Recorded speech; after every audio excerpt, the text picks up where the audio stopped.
একসঙ্গে ধেয়ে আসছে 4টি শক্তিশালী ঘূর্ণিঝড়। আবহাওয়াবিদরা বলছেন দুর্যোগের ইতিহাসে এটি একটি বিরল ঘটনা। মূলত মহাসাগরের উষ্ণতা বেড়ে যাওয়ার কারণেই ব্যতিক্রমী এমন ঘটনা ঘটছে। বর্তমানে ঘূর্ণিঝড়গুলো প্রশান্ত মহাসাগরে ঘূর্ণায়মান অবস্থায় রয়েছে। শঙ্কা প্রকাশ করে আবহাওয়াবিদরা জানান, ঝড় প্রবণ ফিলিপাইনের জন্য আরও দুর্ভোগ বয়ে আনতে পারে এসব ঘূর্ণিঝড়। জাপানের আবহাওয়া সংস্থা জানায়, ঝড় সংক্রান্ত রেকর্ড শুরু হয়েছিল 1951 সালে।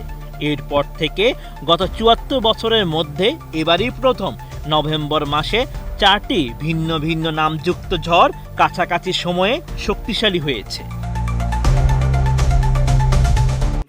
টাইফুন সতর্কতা কেন্দ্রের স্যাটেলাইট চিত্রে দেখা যাচ্ছে 4টি ঝড় পশ্চিম প্রশান্ত মহাসাগরের বিশাল এলাকা জুড়ে বিস্তৃত, যা ভিয়েতনাম থেকে গুয়াম পর্যন্ত ছড়িয়ে রয়েছে।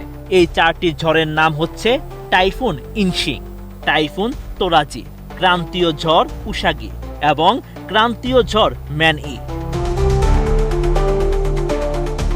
প্রতি বছর ফিলিপাইন একাধিক ঝড়ের কবলে ক্ষতিগ্রস্ত হয়। গত মাসে দেশটিতে কয়েকটি টাইফুন ধারাবাহিকভাবে আঘাত করে। এতে করে সেখানে উদ্ধার অভিযানে কিছুটা বেগ পেতে হয় স্বেচ্ছাসেবকদের। এখনও হাজার হাজার মানুষ আশ্রয় কেন্দ্রে রয়েছে।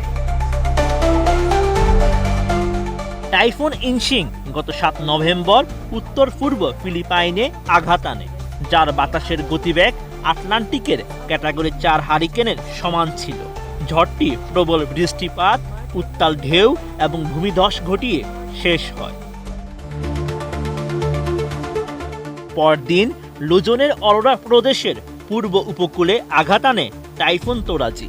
এর বাতাসের গতি আটলান্টিকের ক্যাটাগরি 1 হারিকেনের সমান। ক্রান্তীয় ঝড়ে রূপান্তরিত হওয়া তোরাজি দক্ষিণ চীন সাগর দিয়ে অগ্রসর হওয়ার সঙ্গে সঙ্গে দুর্বল হয়ে পড়ে।